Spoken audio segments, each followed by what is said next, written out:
What's up, guys, and welcome to Work Wednesday. And if you have a chance, smash that like button as well as subscribe. Today I'm going to talk about the 10,000 hours of mastery and the concept of a child prodigy and how I don't believe that either exist the way that they're thought of. And so let's get into it. Now, as we get into it, please make the like button a prodigy by tapping it until it turns blue. And if you need to tap it 10,000 times, you can do that as well. Let's start with the child prodigy thing, because I got to get it off my chest and explain that it's not a real thing. And here's why it's not a real thing.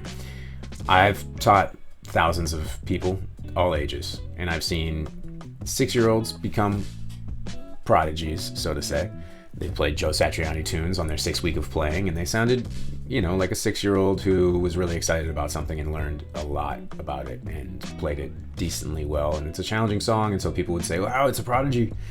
But that kid's first week, he didn't know any notes on the guitar. So, was he a prodigy? No.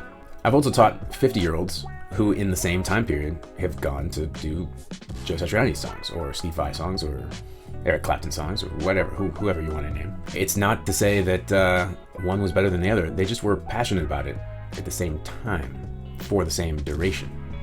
It really has everything to do with your interest. So I think the concept of child prodigy, as well as 10,000 hours, is really just an excuse to not get the thing done. And this being Work Wednesday, we're all about stopping the excuses and just getting it done. So here we go. 10,000 hours of mastery. 10,000 hours of mastery is a concept in a book that it takes 10,000 hours to master something, and they cite that Bill Gates did 10,000 hours of programming before he became Bill Gates, and that the Beatles did 10,000 hours of playing before they became the Beatles. That's great. It's an arbitrary number, and it doesn't take that long, or it takes longer, and it all depends on you and your passion and your drive towards whatever you're doing, and that could be learning Pro Tools or anything. If you want to become a master at something, you have to just love it and do it a lot. Now, that being said, I don't think anyone who is a master would say that they're a master. I think if you ask Bill Gates if he was a master at coding, he would say, I'm sure there's somebody better. Or he would say, there's still a lot to learn. And there is. I think if you ask the Beatles if they were masters, they would say, no, we never learned how to read. Mastering something means you know all of it, that you have complete control of it. And nobody does. So that being said, really what today is about is getting out there and getting it done. Meaning, you need to get excited about the thing that you love and stay excited. And sometimes we all hit roadblocks and we have to work our way around those roadblocks. So I did a video called Getting Over the Hump. And, it was one of my early ones, so it wasn't that good, but I'll put it up here anyway.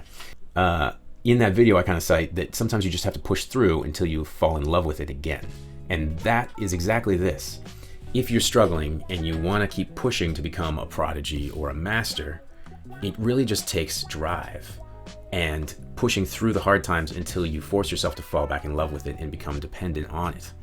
Leave your guitar next to you so that you pick it up all the time, or your piano right behind you so that you play it every day. Or whatever you need, keep it around so that it's always on your mind so that you can stay in love with it because it's part of you, it's part of your body. Miles Davis is known for quoting that he could read somebody whether or not they could play by just walking in the room. He would look at them and be like, I don't want to play with that guy, he's not good. Or he'd look at them and be like, all right, I think that guy can play.